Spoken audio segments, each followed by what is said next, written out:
बेटी बचाओ बेटी पढ़ाओ, लेकिन बेटियों को रेट से लेकर रेप तक का सफर करवाया जा रहा है। वो जिस हॉस्टल में कांड है वो हॉस्टल भी जानते हैं कैसे मालिक का।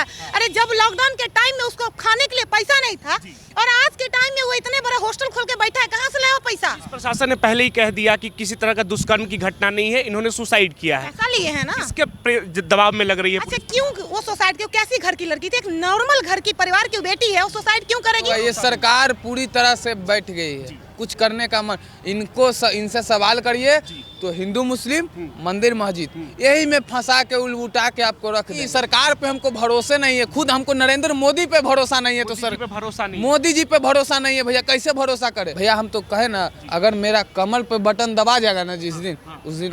नमस्कार, आप देखना शुरू कर चुके हैं पब्लिक संपर्क और मैं हूं आपके साथ चंदन प्रताप सिंह। पटना में एक लड़की जहानाबाद से सपना लेकर आती है कि हम नीट की तैयारी कर डॉक्टर बनेंगे, लेकिन उसके साथ जिस तरह से दुष्कर्म हुआ सरकार अब तक सुन नहीं रही। इन तमाम मुद्दों पर लगातार प्रदर्शन भी हो रहे हैं और पटना और पूरे बिहार की जनता सरकार की तरफ देख रही है कि आखिर बेटी को न्याय कब मिलेगा। इन तमाम मुद्दों पर बात करेंगे। बताइए मैम, क्या नाम हुआ आपका?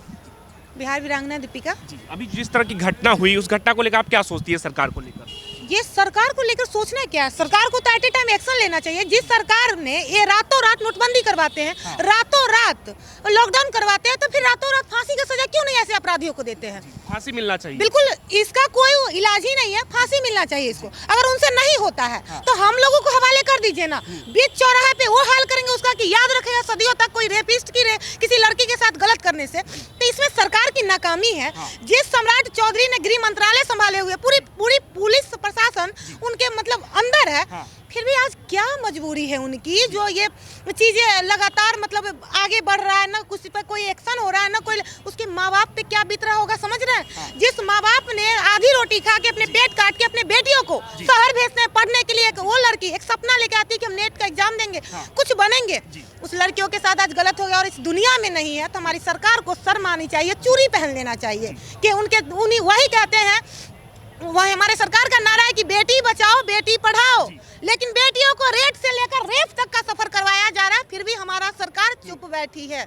और बीजेपी का कितना फेलियर मानती है आप इसमें? ये सिस्टम पूरा फेलियर है। देखिए ये जो पार्टी है ना, रेपिस्टों की पार्टी है, बलात्कारियों की पार्टी है, ये बस ऐसे ऐसे लोगों को संरक्षण देंगे जो सच में समाज में गलत करके आए हैं। आए दिन इनका वीडियो देखिएगा तो वायरल होते रहेगा, आए दिन कहेंगे बीजेपी के ये नेता के साथ ये हो गया, कल वो नेता, ऐसी क्या दिक्कत है भैया?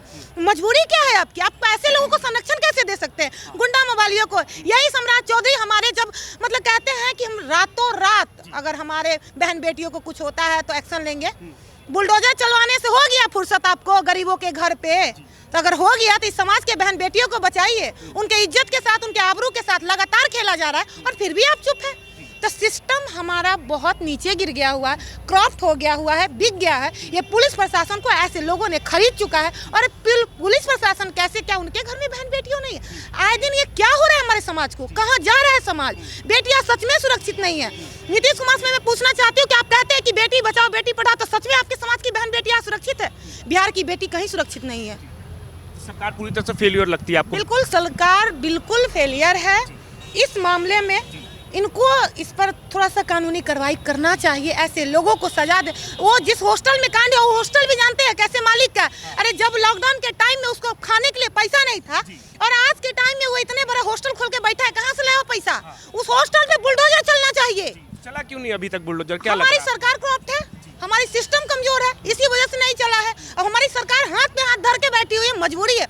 ये बीजेपी वाले एकदम कैसे कैसे नमूनों को लेकर आ रहे पता ही नहीं चल रहा। इनकी मजबूरी क्या है ऐसे नमूनों को रखने के लिए अपने पार्टी में, नहीं समझ में आ रहा है। अभी वहाँ स्थानीय लोग ये कह रहे थे कि उस हॉस्टल के बाहर बहुत सारी गाड़ियां आकर रुकती थी, तो आपको क्या लगता है इसकी तरफ, किसी की तरफ इशारा लग रहा है आपको? बिल्कुल बिल्कुल। अरे वो मालिक जो है ना हॉस्टल का, वो करप्ट है। इस लड़की के साथ गलत करवाया गया है, जबरदस्ती किया गया है। अब देखिए रातों रात चीजें कैसे बदल रही है। बस क्यों ऐसा, क्यों? वो गलत काम करता था, उस हॉस्टल से गलत काम करवाता, उस हॉस्टल पे रातों रात बुलडोजर चलना चाहिए। हमारी सरकार से यही मांग है। पुलिस प्रशासन ने पहले ही कह दिया कि किसी तरह का दुष्कर्म की घटना नहीं है, इन्होंने सुसाइड किया है। ऐसा लिए है ना, इसके दबाव में लग रही है। अच्छा क्यों वो सुसाइड क्यों? कैसी घर की लड़की थी, एक नॉर्मल घर की परिवार की बेटी है, वो सुसाइड क्यों करेगी? क्यों अपने माँ बाप का सपना लेके वह यहाँ तक आती है, उसे सपना है नीट का एग्जाम देके कुछ बनने का, वो सुसाइड क्यों करेगी? आप उतने कम उम्र के लड़कियों को उसके ऊपर ब्लेम जो लगा रहे कि नशा करती थी, ये की वो की, ये गलत है। ये समाज को ना गुमराह किया जा रहा है, लोगों को गुमराह किया जाता है कि ये केस दबाया जाए। पुलिस किसको बचाने की लग रहा है आपको? रेपिस्टों को बिल्कुल लग रहा है ये राजनीतिक तार जुड़े हो सकते हैं। बिल्कुल राजनीतिक खेला है और ये खेला सरकार से मिली हुई है, तभी तो सरकार चुप है। जिस सरकार में बहन बेटियों की इज्जत नहीं है, वो कैसी सरकार, कौन सी सरकार? नहीं मानते ऐसे सरकार को। ऐसे सरकार को चूड़ी पहन के घर में बैठना चाहिए और हम लोगों को हवाले देना चाहिए, तब पता चलेगा ऐसे रेपिस्टों के साथ हम लोग क्या करते हैं। सरकार ये कह रही है कि उस पर कार्रवाई हो रहा है, उचित कार्रवाई की जाएगी, धैर्य रखने की जरूरत। कब? जब रातों रात बुलडोजर चलवा सकते हैं तो रातों रात फांसी क्यों नहीं दे सकते हैं? कब होगी है? रेपिस्टों को क्या सजा होनी चाहिए आपके अनुसार? फांसी देना चाहिए, बीच चौराहे पे लटका के फांसी दे दो और जिंदा जला दो ऐसे लोगों आए को। दिन घटना होती है इस तरह का, बिहार में कई घटनाएं इस तरह की। बिहार में लगातार इस देश में लड़कियां सुरक्षित ही नहीं है। कानून कहती है कि लड़कियां क्या है, लेकिन लड़की सुरक्षित नहीं है। और इस पे अब सरकार अगर नाकामी हो चुकी है तो हम लड़की खुद ही आगे आना होगा, हमारे लिए कोई बोलने वाला नहीं, तो हम लोग खुद आएंगे आगे। अब आप कितना सुरक्षित महसूस करती है पटना में खुद को? मुझे भी नहीं लगता है कि मैं सुरक्षित हूँ। जिस हाल से मतलब ये घटनाएं हो रही है लगातार, आज मैं कैमरा पे हूँ, पता नहीं कल मेरे साथ कुछ हो जाएगा, कौन आएगा मेरे लिए बोलने? ये बताइए। बिल्कुल डर लगता है मुझे, ऐसी सरकार के राज में मुझे डर लगता है। लेकिन नीतीश कुमार तो लगातार दावा करते हैं कि हम लड़कियों को आगे बढ़ा रहे हैं, महिला सुरक्षा और शिक्षा की बात होती है, तो लग रहा है सिर्फ हवा हवाई है या फिर कुछ काम भी सरकार कर रही है? बिल्कुल हवा हवाई है, सरकार इस पे कोई काम नहीं कर रही है। सरकार को अपनी फायदा चाहिए। इन लोगों को देखिए, मैं विरोधी नहीं हूँ, ना मंदिर के ना मस्जिद के। मैं खुद सनातनी हूँ, मैं टीका लगाती हूँ, मैं रुद्राक्ष पहनती हूँ, लेकिन इन लोगों को मैं एक बात बताऊँ कि इनको मंदिर मस्जिद से आगे बढ़ना ही नहीं है। हमारी सरकार को नहीं बढ़ना है, इनको शिक्षा रोजगार की बातें नहीं करना है, समाज में क्या हो रहा है इससे बात नहीं कर, बहन बेटियों को नहीं बचाना, इनको बस मंदिर मस्जिद में उलझा के लोगों को। आज देखिए कि अश्वनी गौतम एक लड़का है, 14 साल लड़का यूपी का, जब वो पढ़ लिखता है, संविधान पढ़ लेता है, सरकार मतलब कानून जानने लगता है, कानूनों से सवाल शुरू करता है, तो उस पर FIR होता है। वही 14 साल का अभिनव अरोरा है जिस पे सरकार संरक्षण देती। क्यों जानते हैं? जिस उम्र में उसको पढ़ना चाहिए उस उम्र में बाबाओं की बात करता है, ज्ञान की बातें करता है, राधे राधे करता है, तो सरकार उसको संरक्षण दे रही है, क्योंकि वो तो मूर्ख है ना जी। जिस उम्र में उसको पढ़ के ज्ञान लेना चाहिए तो बाबा बाबा कर रहा है, तो ये लोग भी संरक्षण दे रहे हैं। आपको डर नहीं लगता? आप सरकार के खिलाफ खुल के बोल रही है, कल को आप पे भी FIR सरकार कर बोलेगा? एक बात बताइए कि अगर यही डर से अगर हम चुप हो जाते हैं तो हमारे लिए कौन बोलेगा? कोई तो होना चाहिए, तो शुरुआत हम खुद से क्यों नहीं करेंगे? डर लगता है, जिसे जो करना होगा कर लेगा, क्योंकि हम भी तो उसी सरकार में है ना। आज से कुछ साल पहले मुजफ्फरपुर शेल्टर होम कांड हुआ था, आप भी मुजफ्फरपुर से आती है, लग रहा है ये भी केस उसी तरफ इशारा कर रहा है, इसमें कुछ तार जुड़े हो सकते हैं? क्या पता, हो सकता है, क्योंकि हर देखते ही है कि क्या हो रहा है, तो इसमें कुछ कहा नहीं जा सकता है, कोई कथित कुछ है नहीं, बट हाँ इसमें कुछ ना कुछ तो गड़बड़ है। जो सिस्टम इतनी लेट कर रही है, चीज़ों को दबाने की कोशिश कर रही है, बोल रहे हैं कि हम कानूनी तरीके से कर रहे हैं। ऐसा क्या कानून है जो अभी तक आपका सही से कानून नहीं है, ढंग से हो पाया है, कुछ क्लियर नहीं हो पाया? ऊपर से आप घर वाले को और उस लड़की को ब्लेम डाले। कहीं आपकी समाज की बेटी बहन होती तो क्या ऐसा होता? तो ऐसा नहीं है। को पैसों का लोभ दिया गया। बिल्कुल, उनके घर वाले खुद बोल रहे हैं कि हमें पैसे के लोग, क्या उनके घर वाले बेटी मिल जाएगा वापस? जो 2 लाख 4 लाख रुपया लेके क्या कर लेंगे? उनकी बेटी वापस करके दे पाएगा ये सरकार? अगर दे पाएगा तो दे दे।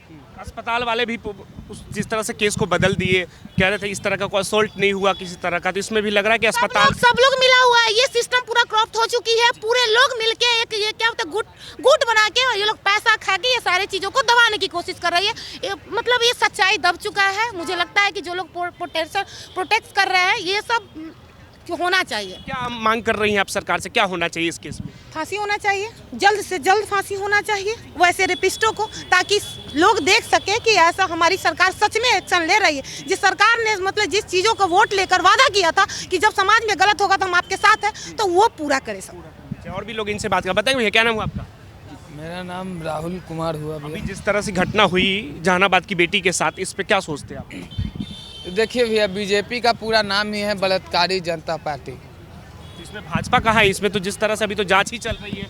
ये जांच चल रहा है ना, ये कुछ होने वाला नहीं है। आरोपी गिरफ्तार नहीं होगा, कुछ नहीं होगा, जैसे कुछ नहीं होगा। ये सरकार पूरी तरह से बैठ गई है, कुछ करने का मन इनसे सवाल करिए तो हिंदू मुस्लिम मंदिर मस्जिद यही में फंसा के उलटा के आपको रख देंगे। 5 साल ही अभी तो देखे ना, अभी बुलडोजर चला है, अब पता ना के साल बुलडोजर चलेगा। बुलडोजर चलने के बाद होगा कि मंदिर टूटा है हुआ, मस्जिद हुआ बना है तो मंदिर वहाँ बना है, यही सब गुट मुट करके 5 साल बर्बाद। सर अस्पताल पे और फिर रेपिस्टों के घर पे क्यों नहीं चल रहा है जिस तरह की घटनाएं अभी हो रही है बिहार में? तो भैया वो बीजेपी ऐसा पार्टी है ना, रेपिस्टों को संरक्षण देती है। संरक्षण दे रही है। जी हाँ, आप रेपिस्ट हैं तो आपको पास सिक्योरिटी मिलेगा, बॉडीगार्ड मिलेगा, ये सब चीज मिलेगा। आप इंसान आदमी है तो आपको कुछ नहीं इस मिलेगा। केस में लग रहा सजा मिलेगा, न्याय मिलेगा उनके घर वालों को? जैसा हमको तो लग रहा है कि नहीं मिलेगा।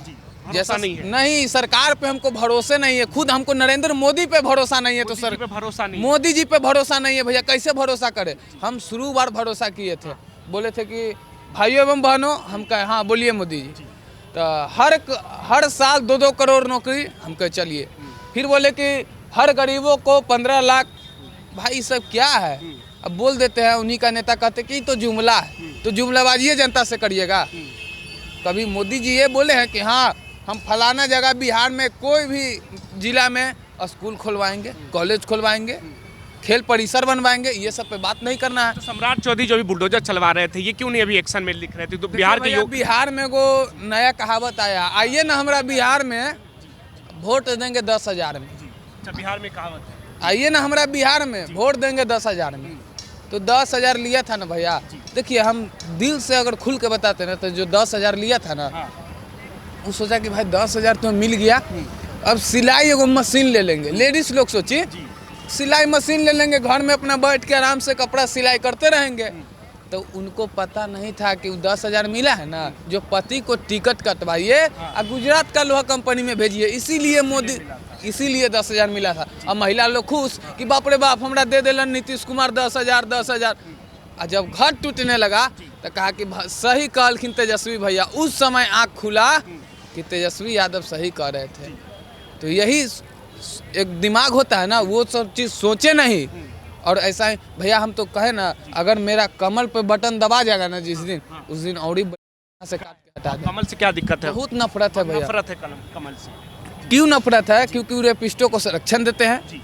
अगर आपको झूठ बोलने नहीं आता है तो बीजेपी कार्यालय बगल में, वहाँ क्लास चलता है 9 बजे से लेके शाम 6 बजे तक। आपको पूरा झूठ का पढ़ाई पढ़ा देगा कि कैसे जनता को पगलाना है, कैसे बलगलाना है। यही पढ़ाई पढ़ लीजिएगा तो आप कहीं भी जनता को बुड़बक बना के चल जाइएगा।